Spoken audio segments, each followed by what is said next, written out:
महाराष्ट्र की आर्थिक राजधानी मुंबई में हाल ही में सामाजिक न्याय एवं अधिकारिता संबंधी स्थायी समिति की तीसरी बैठक का आयोजन किया गया। इस महत्वपूर्ण बैठक में देश भर के कई जनप्रतिनिधियों और अधिकारियों ने हिस्सा लिया, जिसमें डूंगरपुर बांसवाड़ा जिले से सांसद राजकुमार रोत भी पहुंचे थे। बैठक का मुख्य उद्देश्य था SC, ST, OBC और दिव्यांगजनों को विभिन्न केंद्रीय विभागों में मिलने वाले आरक्षण की स्थिति की समीक्षा करना और इन समुदायों के लिए बनाई गई योजनाओं की प्रगति रिपोर्ट पर विचार करना।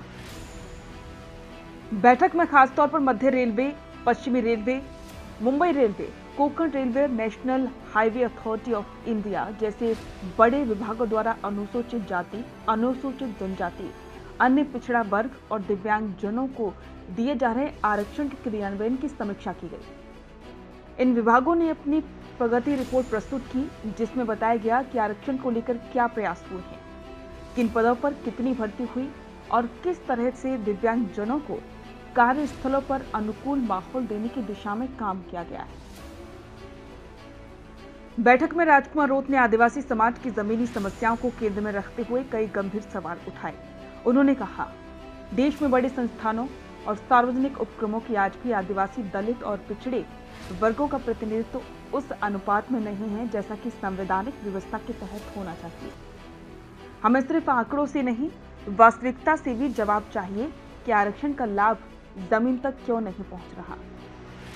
राजकुमार रोत ने यह भी कहा कि रेलवे जैसे विभागों में बड़ी संख्या में पद खाली हैं, जिन पर आरक्षित वर्गों के युवाओं की भर्ती हो सकती थी, लेकिन नियुक्तियां ठप हैं।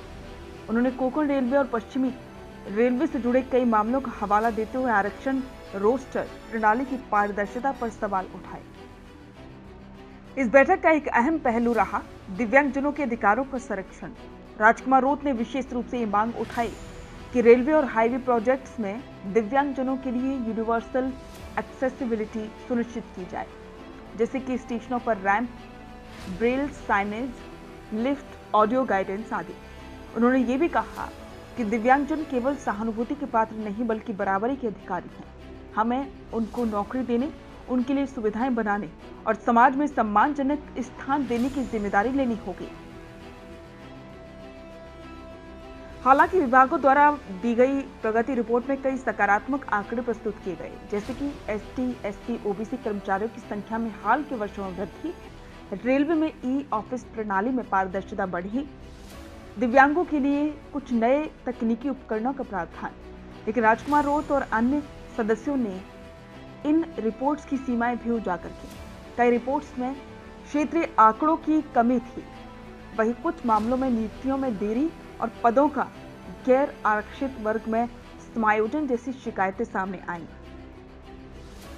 बैठक में भविष्य की कार्य योजना पर भी चर्चा हुई, जिसमें निम्नलिखित बिंदुओं पर सहमति बनी। खाली पड़े आरक्षित पदों को जल्द से जल्द भरा जाए, विभागों में आरक्षण रोस्टर की सार्वजनिक निगरानी हो, हर 6 महीने में विभागीय रिपोर्ट की समीक्षा की जाए, दिव्यांगजनों के लिए एक्सेसिबल इंफ्रास्ट्रक्चर को अनिवार्य किया जाए।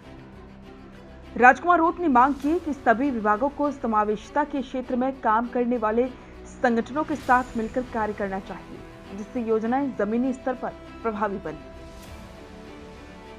मुंबई में आयोजित इस तीसरी बैठक में सामाजिक न्याय के मुद्दों पर जिस गहराई से चर्चा हुई, वो दर्शाती है कि अब देश में प्रतिनिधित्व केवल औपचारिकता नहीं बल्कि जवाबदेही कसौटी पर परखा जाएगा।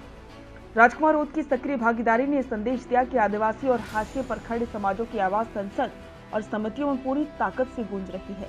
उनकी सच्ची प्रतिबद्धता ने बैठक को केवल औपचारिक आयोजन नहीं रहने दिया, बल्कि उसे सामाजिक परिवर्तन की दिशा में एक और कदम बना दिया।